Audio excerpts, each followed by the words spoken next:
네, 이 기사에 대해서 총리실에서는 반박 입장을 내기는 했습니다. 그런데 국민의힘 후보가 끝까지 경쟁력을 입증하지 못할 경우에는 그래도 살아있는 카드인 것 같습니다. 변호사님이 어떻게 보십니까?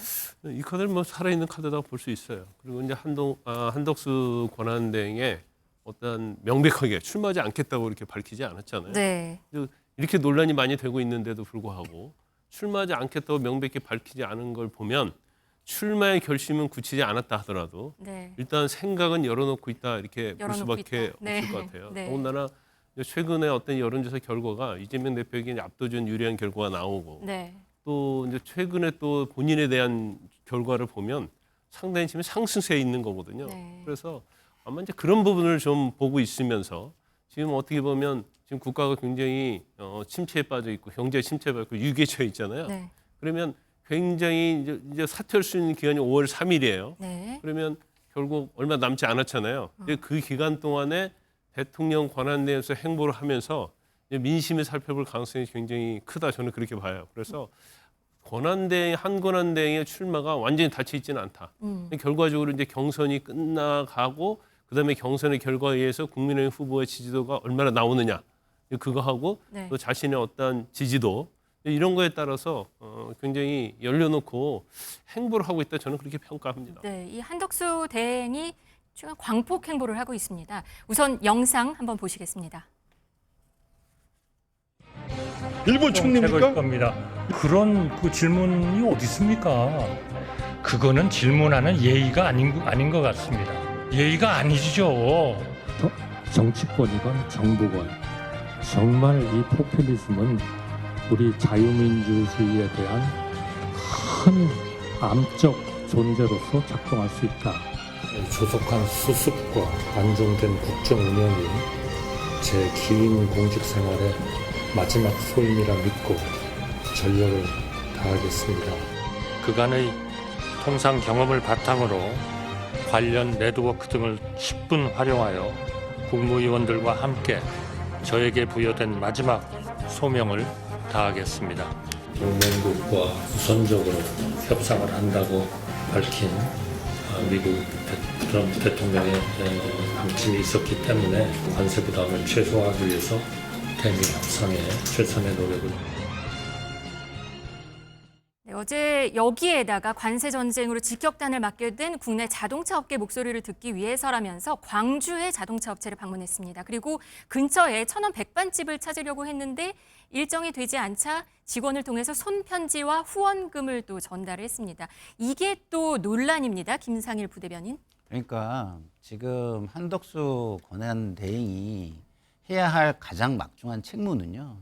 대통령 파면이라는 굉장히 초유의 사태를 맞이해서 국가 위기적 상황을 맞이해서 혼란 상황을 맞이해서 그걸 안정시키고 미래로 나갈 수 있는 어떤 준비를 해주시는 게 가장 중요한 거예요.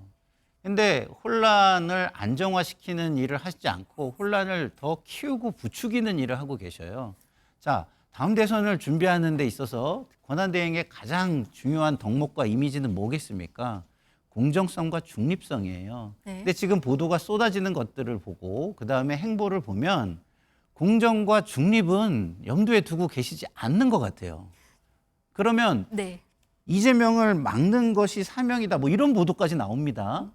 그러면 한 정치 집단에 대해서는 완전한 반감을 표현하고 있다라는 건데 과연 중립적인 선거 관리가 가능하겠느냐. 그리고 어떤 한 진영의 후보로 거론되고 있는데 그것을 깔끔하게 입장 정리를 해주지 못한다면 그 역시도 또 공정한 선거 관리가 되겠느냐. 네. 이런 생각이 듭니다. 그러면 지금 권한대행 하고 계시면 안 되죠. 빨리 정리하시고 대선에 나올지 안 나올지 그 고민하시면서 그 입장을 정하시는 게 저는 맞다고 보고요. 그런 고민하시니까 지금 민간국가 지정하는 거 최우선으로 막아보겠다고 했는데 그런 노력 제대로 보여주지도 못하고 민간국가 그 효과가 15일, 미국 시간 네. 15일부터 발효가 됐지 않습니까? 네. 예? 그게 뭡니까 도대체? 지금 그림 보시는 거 보시면 어제 광주행을 한 내용입니다. 네. 기아차 공장을 방문을 했고 또 백반집, 천원 백반집을 방문을 하려고 했는데 일정이 안 맞아서 안 되니까 이렇게 손편지를 보낸 네. 거란 말이에요. 여기에 대해서 호남을 방문했기 때문에 문제가 되는 건가요? 그런 건 손편지인가요? 아니고요. 일단은 그런 행위들이 네. 지금 시점과 맞아떨어진다는 게 문제가 되는 겁니다. 네. 지금의 호남 출신의 후보라는 거를 강조하기 위해서 간 거 아니냐라는 의심. 그리고 공직자로서 정책과 지금 말씀드린 뭐 민간 국가라든가 이런 국가적 과제에 대응해야 되는데 그거보다는 어떤 민생의 그 현장을 찾아서 정치적인 어떤 행보로 느껴지는 일들을 하는 모습. 네. 이런 것들이 지금의 시기와 맞아떨어지면서 그리고 언론에서 논란이 되는 대선 출마론의 논란과 맞아떨어지면서 오해를 살 수밖에 없는 상황이다. 네. 근데 그러면 그런 오해를 살 수밖에 없을 때는 본인이 그걸 모르지 않는 한 피해 주시는 게 맞는 거 아닙니까?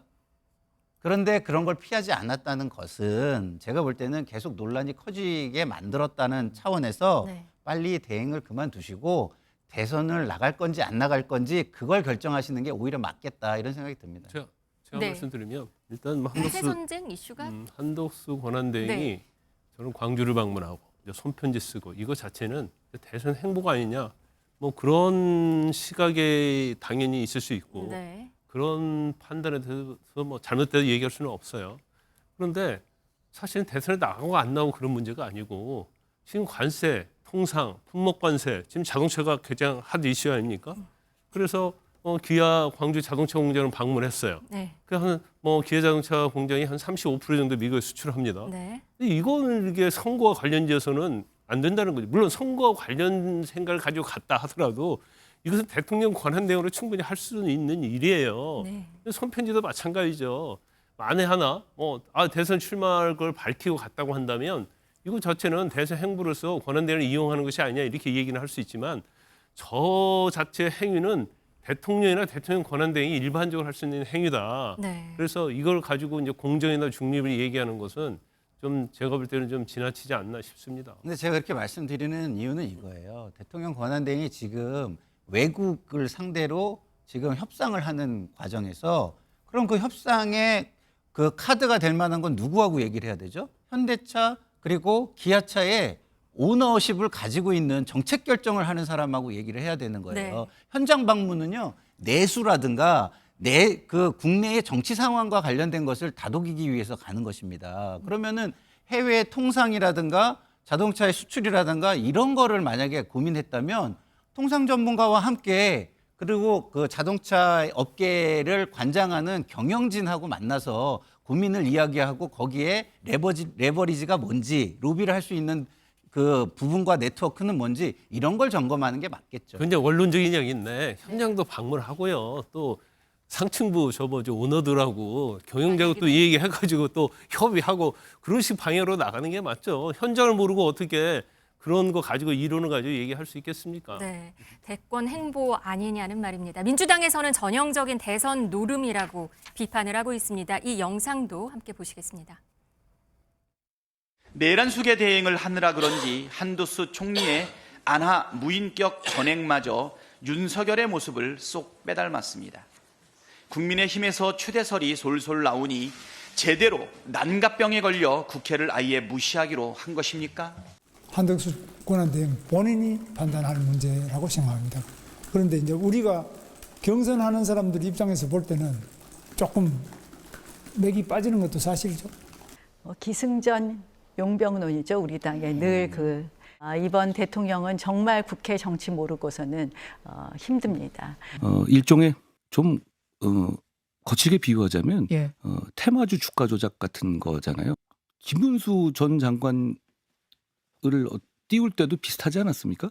탄핵당한 윤 정권에서 총리하신 분이 다시 대통령 나오겠다고 하면 그 국민들이 납득하겠어요?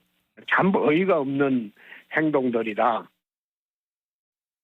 네, 국민의힘 후보들도 비판을 하긴 합니다. 김상일 부대변인, 민주당은 오늘 한덕수 헌법재판관과 지명 철회 관련해서 탄핵 여부를 또 결정한다고 내용이 나와 있습니다. 네. 그러니까 민주당이 굉장히 그 탄핵 여부를 결정을 오늘 정도를 어느 정도 마음을 굳혀야 되는 상황 시점에 와 있다고 생각해요. 왜냐하면 한덕수 권한대행이 헌법재판관 2명을 대통령 몫을 지명을 한 상황이고 헌재에서 그것에 대해서 가처분을 할 것인지 말 것인지 인용기각 결정을 하는 거의 막바지에 와 있습니다. 네. 그 이유는 18일부터는 이미선 문영배 재판관의 임기가 끝나게 되는 거예요. 네. 그러면은 오늘 내일 이것이 결정이 돼서 나오지 않는다면 방법은 민주당으로선 이 상황을 막기 위해서 한덕수 권한대행을 탄핵하는 것 외에는 방법이 없어지는 상황이 되는 겁니다. 그래서 네. 오늘은 방향을 어느 정도는 정해야 되는 시점이 됐다 이렇게 말씀을 드립니다. 오늘 할 수도 있는 건가요? 오늘 가처분이 어떻게 되는지 결과 나오는지 안 나오는지를 지켜보는 상황이기 때문에 네. 오늘까지는 지켜보지 않을까 이렇게 생각이 듭니다. 네, 이번에 경선 얘기 한번 해보죠. D-48일인데요. 어제 국민의힘, 민주당, 양당의 대선 후보 등록이 마감이 됐습니다. 우선 국민의힘은 11명입니다. 그리고 지금 오늘 10시 반부터는 이 서류 통과 회의가 열리고 있다면서요. 네, 뭐 근데 아마 그 결과는 모르겠어요. 그러니까 서류 통과해서 어느 정도 걸러낼지를. 근데 결과적으로 따지면 이제 22일 날 그때 네. 이제 컷오프 경선 결과 굉장히 중요할 것 같아요. 네. 그래서 지금 많은 관심이 11명 중에서 과연 4명, 지금 4명을 가리는 것이 제1차 컷오프잖아요. 네. 거기 이제 누가 들어갈 것인가 거기에 대해서 굉장히 설왕설래한 것 같습니다. 특히 오세훈 후보가 사퇴를 했잖아요. 네. 이제 그러면서 이제 그 자리를 누가 메울 것인지. 그 다음에 원래 이제 김문수, 뭐 한동훈, 홍준표, 오세훈 이제 그렇게 많이 꼽았었는데 나경원 후보가 사실 이제 후발주자로 또 대선 출마 선을 하면서 약간 사안에 어떤 변동이 생긴 것 같아요. 예. 그래서 이제 4번째로 4강 중에서 일단 뭐 여러 가지 여론조사 지지랄지 이런 걸 전체를 보면 아마 대부분 많은 사람이 김문수, 한동훈, 뭐 홍준표 아니냐 이제 그런 얘기했고 나머지 마지막 자리 가지고 나경원 후보하고 안철수 후보가 또 이거 싸우는 거 아니냐 이제 그런 얘기했는데 이거 자체는 뭐 후보권을 열어봐야 알겠죠. 하지만 나경원 후보의 이제 최근에 어떤 보수층의 지지도가 좀 올라가고 있는 건 사실인 것 같아서 결과는 사실은 알기 쉽지 않다 이렇게 봅니다. 자, 말씀대로 이제 서류 통과자 발표되고 조별 토론도 거쳐서 22일에 4강 컷오프 통과자 발표가 되는데 말씀처럼 이제 3명의 빅3 김문수, 안철수 그리고 김문수, 홍준표, 한동훈 전 대표 제외한 나머지 한 자리를 누가 차지하느냐에 따라서 경선의 판도도 좀 달라질 수 있다. 일단 뭐 탄핵 반대, 반탄이 몇 명이냐 그리고 찬탄이 몇 명이냐 2대2가 되느냐 3대1이 되느냐 이런 전망에 대해서도 설이 아주 무성하게 나오고 있습니다. 관련해서 이제 조금 전에 후발주자로서 조금씩 강세를 보이기 시작했다는 나경원 후보 이야기를 해볼 텐데 어제 SNS에 올린 사진 하나가 굉장히 화제가 많이 됐습니다. 뉴스에서 많이들 보셨을 테니까 길게 얘기하진 않고요. 누가 봐도 이거 이재명 전 대표 겨냥한 거라고 해석을 해야 되는 거죠? 김경원 전 변호사. 아마 이제 드럼통이라는 걸 저는 뭐 처음 들었어요. 근데 아마 그게 일부 이제 극우 사이트에서 이재명 전 대표를 이제 드럼통이라고 부른다고 합니다. 처음 보셨군요. 그 드럼통에다가 뭐 다 집어 넣는다. 이제 그걸 또 나경원 후보가 이걸 좀 활용한 그런 뭐 캐치프레이즈를 좀 가지고 있다고 봐요. 그런데 아마 이런 식의 어떤 정치, 어떻게 보면 정치 자기에 대한 경선, 선거운동이랑 이론이라 할 수 있거든요. 예. 그래서 제가 이제 저런 부분인데 어떤 평가를 받을지 모르겠어요. 저 부분에 대해서 이제 민주당 쪽에서는 엄청 예민하게 반응하더라고요. 그런데 이제 최근에 나경원 후보가 상당히 강해졌다 이제 그런 생각을 들어요. 예. 그 경우에 따라서는 상당히 이 스펙트럼에 있어서 우측으로 넘어간 게 아니냐 이런 비판도 받고 있는데 아마 그런 것 같아요. 일단은 후발주자로 들어왔잖아요. 4강 안에 들어야 하는데 결과적으로 이제 당심이 작용을 하니까 네. 좀 더 4강 안에 들기 위해서 자극적인 발언, 그 약간 우측에 치우친 발언 이런 것들을 지금 하고 있는 것이 아닌가 저는 뭐 그렇게 평가를 합니다. 당심이 아주 깊숙한 곳을 자극하려는 소구하려는 전략이 아닌가라는 말씀이었습니다. 방송에서 실제 이 발언에 대해서 누구를 겨냥한 건지 직접적으로 얘기를 했습니다. 목소리 듣고 오시죠. 이재명 대표에 대해서 드럼통이라는 얘기 들으셨나 모르겠습니까? 예. 정말 그만큼 이재명 대표 주변에는 뭐 아시잖아요. 이런 걸 보면 굉장히 무서워요. 그래서 왜 그분들은 그렇게 됐을까? 그냥 뭐라고 단정은 못하지만 참 참 이상한 일이지 않습니까? 이런 걸 보면서 다들 이재명 대표는 뭐 또 권력은 잔인하게 써야 된다 이런 그렇죠. 말씀도 예. 했. 이재명 전 대표 얘기한 거 맞다. 실제로 겨냥을 한 거다라고 본인이 또 확인을 해줬습니다. 사실 이 밈이라고 죠. 온라인상에서 뭐 특정 주제의 인물을 두고 뭐 풍자 의도로 이렇게 콘텐츠를 재생산하는 게 분야를 가리지 않고 이루어지고 있는데 말씀하신 대로 김광삼 변호사가 조금 말씀을 해주셨지만 다소 극단적인 성향의 커뮤니티에 올라왔던 얘기들이고 또 이 와중에 또 행복주택 뭐 거주자들 좀 비하하는 얘기 아니냐 이런 지적도 있었고요. 네. 좀 과한 거 아니냐 싶은 시선도 있거든요. 그렇죠. 그러니까 이게 굉장히 나경원 후보가 조급하구나 이런 생각이 들어요. 조급하다. 나경원 후보의 그동안의 강점은 방송 평론가들 사이에서 어떻게 이야기가 됐냐면 중도 확장성과 합리성, 온화함 뭐 등등이었어요. 근데 굉장히 과격해지고 있습니다. 예. 대통령 탄핵, 비상계엄 이후에 과격해지고 있는데 이재명 대표와 그 주변 사람들을 굉장히 뭐 극단적인 사람들, 그 사람들 왜 그러는지 모르겠다. 이렇게 왜 그렇게 됐을지 모르겠다. 이렇게 얘기하시는데 저야말로 나경원 후보를 보면서 왜 저렇게 되셨나 이런 생각이 들어요. 예. 저 드럼통이요. 사실은 일제시대나 뭐 아니면은 우리 뭐 군사 독재 시절에 뭐 운동가들, 독립운동가가 됐든 아니면은 뭐 민주운동가 같든 이런 분들 뭐 탄압의 상징 아닙니까? 그죠? 그런 것인데 그게 이제 굉장히 뭐 그 권력의 억압 뭐 이런 거를 좀 상징하는 거예요. 그러니까 네. 이재명 대표가 뭐 잡으면 저 드럼통에 다 집어넣을 것이다. 굉장히 억압적인 상황이 올 것이다. 뭐 이런 얘기인 것 같은데. 네. 자, 나경원 대표가 지금 비상계엄이라는 거대한 진짜 국민들이 깜짝 놀라고 무서운 그 시절을 보냈는데 그런 거에 대해서는 한마디 하지 않고 책임도 지지 않아요. 그러면서 남 비판만 하고 있는 거예요.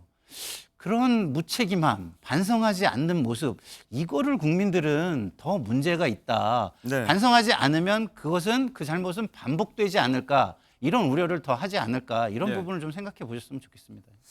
그런가 하면 최근 또 여당 내 후보들, 경선 후보들 가운데서는 때 아닌 박정희 전 대통령 띄우기가 한창입니다. 어제 저희 관련 리포트도 있었는데 대표적인 게 지금 김문수 전 장관입니다. 그저께는 경북도청 앞에서 어제는 박정희 기념관 앞에서 목소리를 냈습니다. 한번 듣고 오시죠. 광주에서 많은 피를 흘리고 이런 걸 보면서 박정희 대통령 때는 그런 참사가 없었습니다. 사실은. 그럼 뭐 시위를 누가 총을 쏴서 누가 사망하고 이런 게 없었지 않습니까? 박정희 대통령과 이승만 대통령의 동상은 광화문 광장에 세워야 된다는 게 제 생각이에요. 제가 대통령 되면 바로 세우겠습니다. 바로. 서울시장 목을 비틀더라도 세워야 되지. 말이 되느냐 이게. 김문수 형님은 사과하고 저는 대부 안 했으니까. 지사님께서 아직 현직이 계시잖아요. 현직이에요. 현직이 계시기 때문에 제약이 많이 있어요. 네, 뭐 앞선 나경원 의원도 그렇고 지금 이제 경선 일정이 본격적으로 시작이 됐기 때문에 자 이런 부분들 당심에 깊숙한 곳, 강성 지지층 마음을 좀 얻으려는 포석으로 봐도 될까요, 김광삼 변호사? 뭐 당연히 그렇다고 볼 수밖에 없죠. 오늘 박정희 전 대통령은 어쩌면 보수의 상징, 네. 뭐 심볼이고 대부분의 보수층에서는 굉장히 존경하는 인물이잖아요. 그래서 일단 뭐 또 대구, 또 경부 이런 곳에 가서 박정희 전 대통령에 대해서 이제 좋은 말을 하면서 어떻게 보면 이제 당심을 이제 자극하고 있다 이렇게 볼 수가 있어요. 네. 그래서 뭐 그런 부분에서는 당연히 경선 주자로서는 할 수 있는 행위다 이렇게 보는데 동상에 대해서는 조금 많은 사람들의 의견이 다를 수 있죠. 박정희 전 대통령은 뭐 그 이념적으로 모든 사람이 존경하는 인물은 아니거든요. 네. 그래서 특히 진보층에서는 굉장히 독재자로 낙인을 찍고 있고 보수층에서는 굉장히 훌륭하신 분으로 추앙을 하고 있고 그렇기 때문에 광화문에는 우리가 이순신 장군 동상이 있지 않습니까? 네. 이것은 이념과 시대를 초월해서 거의 모든 국민이 좋아하는 인물이기 때문에 광화문에 동상을 세우는 거고요. 박정희 전 대통령에는 이제 공과 과가 있기 때문에 사실 여기는 뭐 국민들이 상당히 나눠져 있기 때문에 네. 이걸 동상을 세운다는 것은 제가 볼 때는 뭐 그건 어려운 일이다. 네. 그렇지만 그래도 저기 경북 대구에 가서 저런 말을 하면 좋은 점수를 딸 수 있기 때문에 뭐 자극적인 발언을 하고 있다 이렇게 봅니다. 네, 알겠습니다. 자, 각자 경선 내 그리고 나아가서 본선 경쟁력을 얻기 위한 전력들이 다각도로 표출이 되고 있는데 이분은 조금 다른 전략을 갖고 계신 것 같습니다. 자, 안철수 의원에 대한 이야기 잠깐 해볼 텐데요. 어제 SNS에 올라왔던 영상 하나가 화제가 됐습니다. 잠깐 보고 올까요?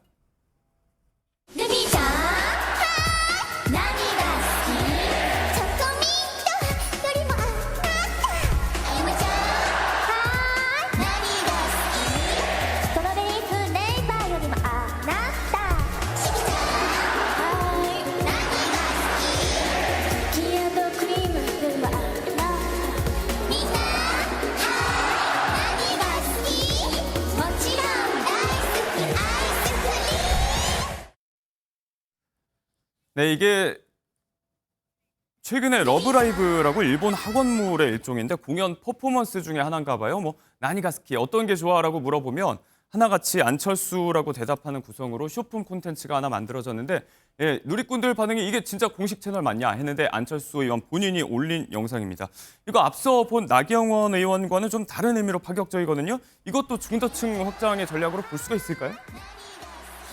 저도 뭐 처음 보는데 네. 그렇게 마음에 이렇게 딱 뭐 꽂히는 그런 영상은 아닌 것 같고요. 소구되진 않고. 대선으로서 과연 저런 영상이 도움이 될지 어쩔지는 모르겠어요. 더군다나 여기 지금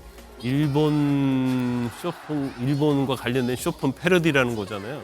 우리나라 국민들의 정서가 사실 일본에 대해서는 아무리 좋은 거라도 사실 그렇게 달갑지 않은 그런 거 아닙니까? 그리고 사실 저 쇼폼 자체가 안철수 후보하고는 좀 어울리지 않는 것 같아요. 제 생각에는. 어울리지 그래서 않는다. 아마 이런 이전의 어떤 다른 정치, 우리가 보통 굉장히 고정된 관념의 어떤 정치 이런 거에서 좀 벗어나고 싶어서 저런 식의 어떤 패러디를 작성했는지는 모르지만 제가 볼 때는 이렇게 선거에 도움이 되지 않을 것 같다는 생각이 듭니다. 이미지 제고를 좀 해봐야 될 것 같다. 빅4 한 자리를 차지할 것으로 유력하게 점쳐지는 나경원, 안철수 두 예비 후보의 전략까지 한번 이야기 나눠봤습니다.